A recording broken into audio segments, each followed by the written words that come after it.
अस्सलामुअलैकुम। गल्फ खबरें में आप तमाम लोगों को वेलकम करते हैं। आज के दिन इंतहाई अफसोसनाक खबर जो है वो देखने को मिल रही है, जो कि आप तमाम लोगों के साथ शेयर करते चले। आज के दिन सऊदी अरेबिया के अंदर इंतहाई अफसोसनाक हादसा पेश आया है, जिसकी वजह से सऊदी अरेबिया के बड़े शहर खास तौर पर मक्का और मदीना जो है उसको जुमे के फौरन बाद मुकम्मल तौर पर बंद कर दिया जाएगा।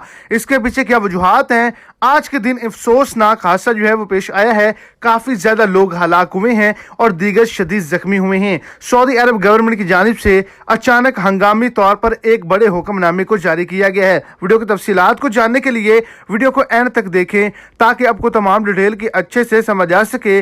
और अगर इस चैनल पर आप फर्स्ट टाइम है तो लाजमी से चैनल को सब्सक्राइब करें, वीडियो को लाइक करें और अपने दोस्तों तक इसको ज्यादा से ज्यादा शेयर करें।